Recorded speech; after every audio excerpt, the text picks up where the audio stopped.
What are the perks of investing in real estate? Kevin Bratch says, cash flow wealth.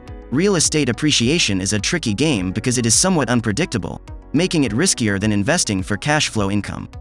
Outside of the stock market, real estate properties are tangible assets.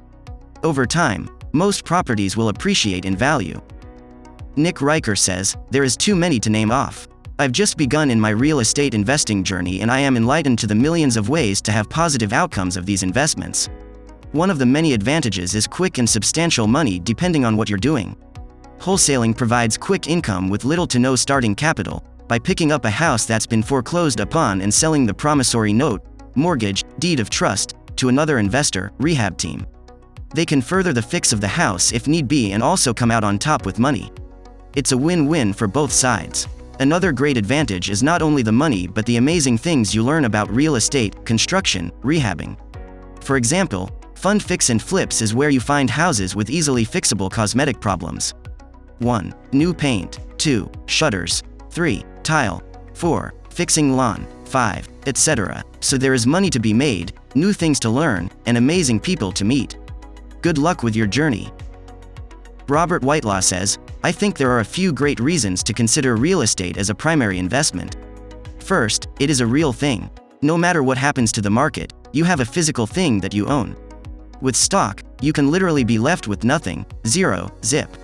Next, everyone needs a roof over their head. If you think of your investment property as a product, shelter is right up there with food and water.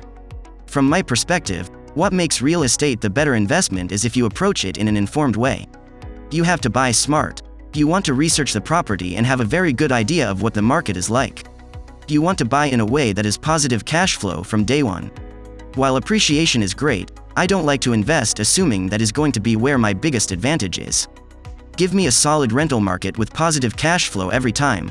Whatever I might gain from appreciation is a bonus. The downside is that it is easier to make bad decisions in real estate, or at least that is my feeling on it. As a real estate broker, I have seen folks make some pretty dramatic mistakes. However, I would bet that there is an investment advisor or two out there that can say the same thing about stocks. I do feel like you need to be more involved with your real estate investments, but only if you want to maximize your returns. You can delegate much of the work to property managers, but I strongly suggest all of my buyers, investors to really be involved in the information gathering and analysis. Cheers. Thanks for watching our video on what are the perks of investing in real estate.